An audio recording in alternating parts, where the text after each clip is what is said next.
always forget.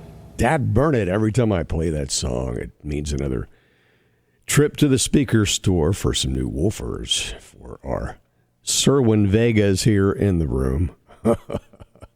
Oh, well. Good morning, ClassX Radio.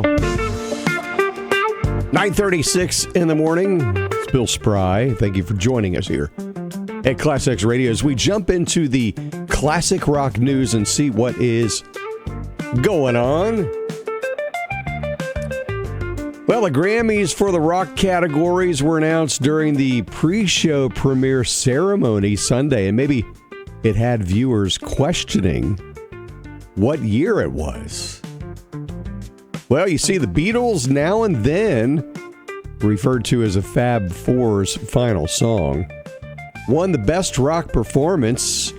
Sean Lennon, who also won the Grammy for Best Boxed or Special Limited Edition Package for his work on the reissue of his daddy's, John, that would be, Mind Games album. He accepted the prize. And meanwhile, the Rolling Stones won the Best Rock Album for their latest Hackney Diamonds album. Wouldn't it be great if we could just hear this all the time? I mean, just bring real rock and roll back. Come on, man. Take a lesson from these artists. They're still winning all these years later. It's amazing, isn't it?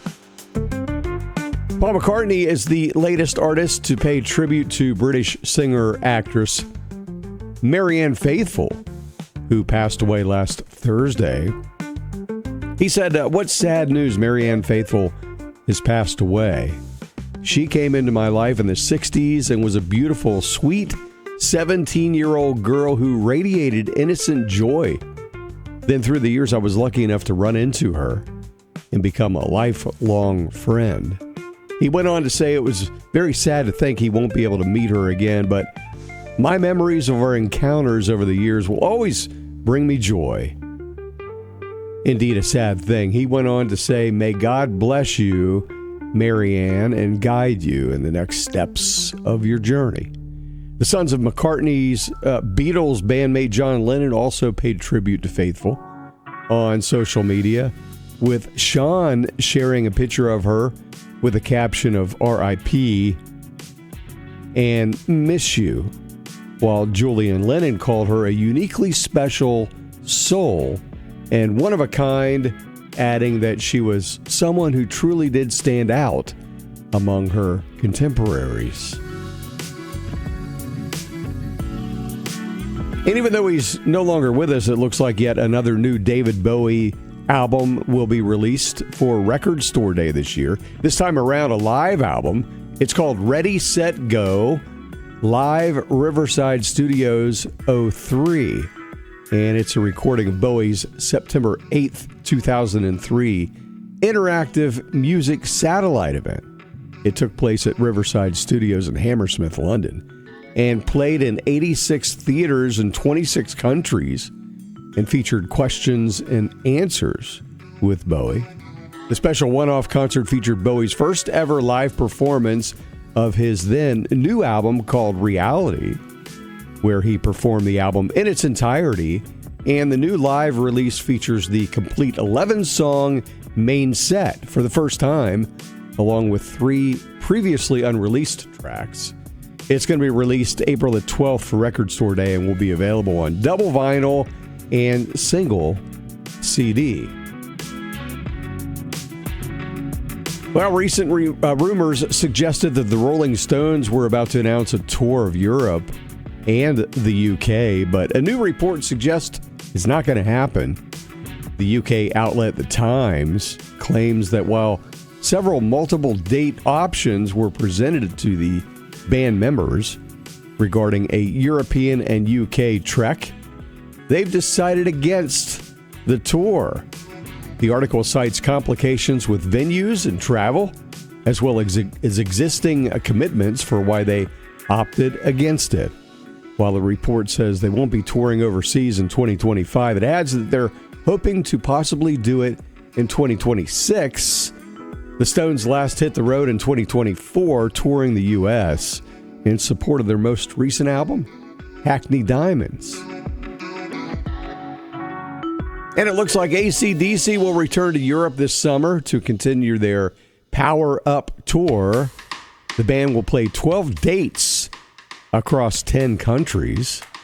Tickets for most of the shows available on February the 7th at 10 a.m.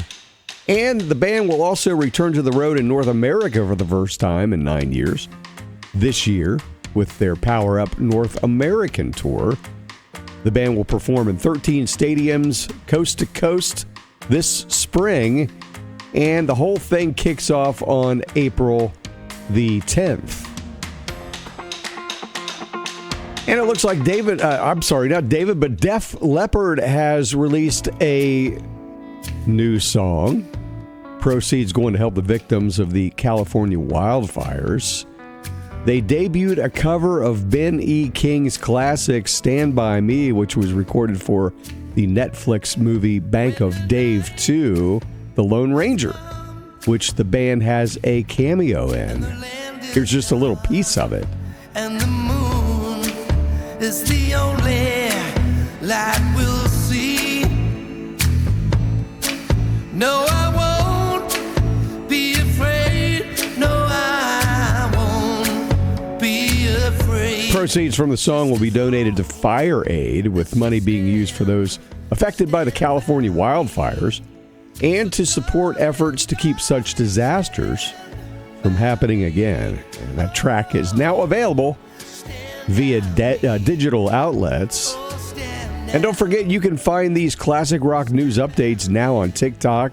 And we've added to our YouTube channel and also the ClassX Radio Facebook page. Be sure to like, share, subscribe, follow, and discover classic rock deep tracks, B-sides, right now at classxradio.com.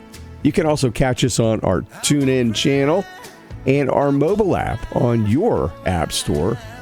It's rock and roll radio for Gen Xers and for you. Thank you for tuning in to ClassX Radio.